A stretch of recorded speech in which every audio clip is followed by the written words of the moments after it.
We have team coverage of the rallies happening in Texas. Let's start with Nick Bradshaw standing by at UT Dallas. Nick, what's the mood like there tonight? Well, right now the mood is anger. That's what we're hearing a lot right now. Just a few moments ago, we actually saw about 10, maybe 15 DPS troopers that were walking by with zip ties heading towards there. Let me go and step out of the way. I'll go and show you kind of what's going on right now as we zoom in there. Tell us the details of the Family Reunification Center. If you have a family member that might have been in the area, they are telling you to go down to Sundance Square. That's just a couple of blocks around the corner from here, lot 15. Once again, that's lot 15. We actually have some brand new video that just was handed to me just a few minutes ago. It is actually security camera video from the Flatiron building. This is going to be one that you want to turn the volume up on your TV screen. You're not going to see much, but you'll hear the explosion that took place, and the timestamp on it was at 3:30 p.m. Take a listen.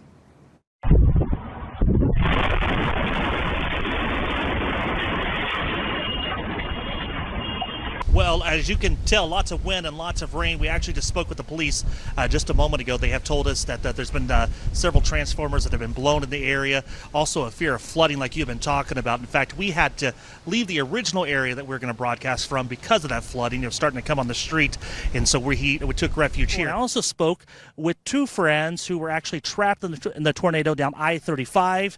Take a look. Can't imagine what it was like here last night. It's the unofficial start of summer on Lake Ray Roberts. Look at all the carnage. It's beginning with major trauma after a deadly tornado ripped through parts of North Texas. This person, we don't even know who she is or where she is. We just try to salvage what we can. Boats tossed like toys, trees snapped, travel homes destroyed as it tore through miles along the Denton-Cook County line. What do we do? What do we do? Where do we go? Where do we go? There was no place to go, no place really to seek shelter. We're right in the middle of the tornado, Brenda. What do I do? Brenda Dance and Valina Gill, best friends driving near I-35 in Valley View. Ah! Capturing this video as the tornado pounded their Lincoln. This car! We're in it, Brenda! I can't do anything! Cover your head. The wind was blowing so fast and so hard you couldn't even open the doors. So we just hunkered down in the car and prayed. I prayed. Lucky to be alive. The cleanup efforts now starting. Damage all over and vehicles beat by flying objects. More than 50 people injured and homes destroyed. But after a scary night, this friendship still holds true. Okay, we're here.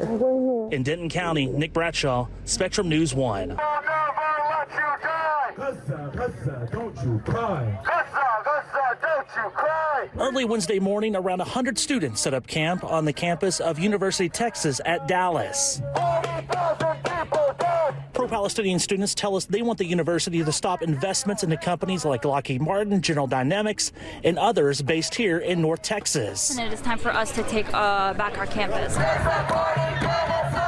Wednesday, protesters shouted, Our school. Whose land? Our land. Whose land? Our land.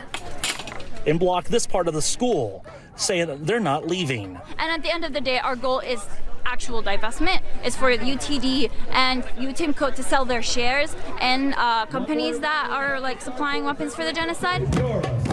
Spectrum News 1 reached out to UT Dallas officials regarding the encampment. They've yet to respond,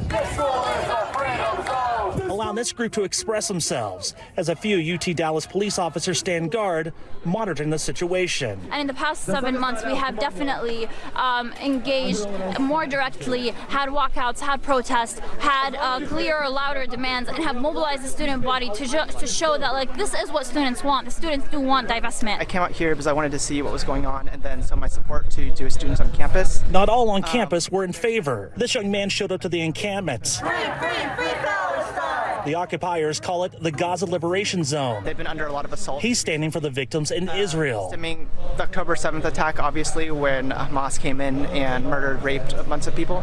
And it goes far beyond that as well. So I believe that they have a right to exist.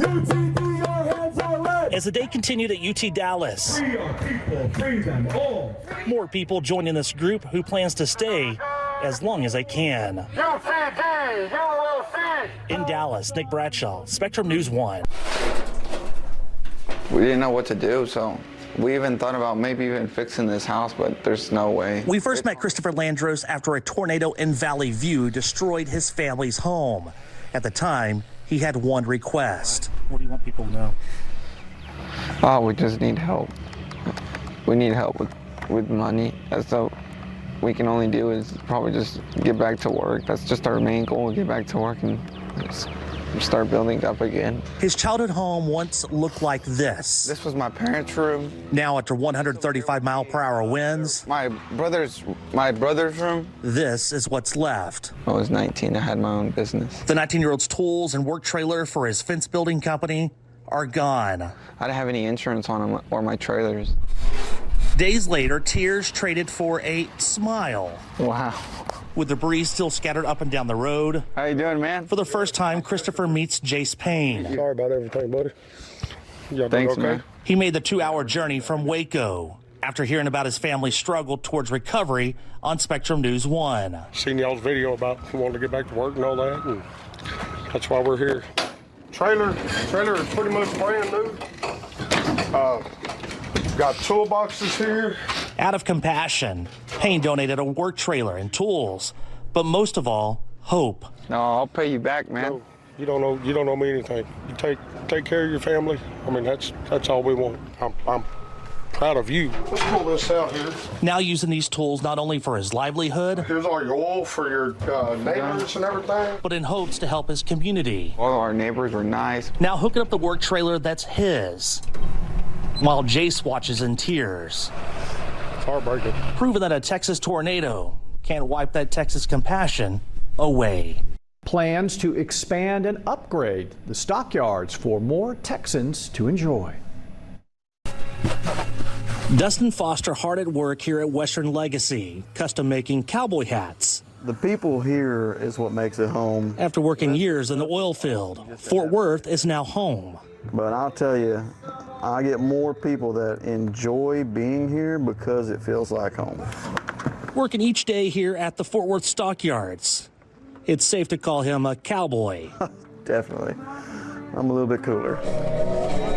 History that started back in the mid-1800s. Census data shows 6,000 residents. I see one of our 1-horsepower coaches coming along. And transportation a little slower. It can't stop on a dime. Fort Worth became the largest livestock trading center in the Southwest. Gives a piece of history to people that haven't been here before. A culture Dustin is fond of. The lifestyle of what we deem fit for us as far as cowboys go and things like that. Now Fort Worth is the fastest growing city in the country. A projected growth of over 1 million people, calling Cowtown home by 2045. The Stockyards become an iconic tourist attraction for Fort Worth. A place for music, food, and to learn the cowboy way.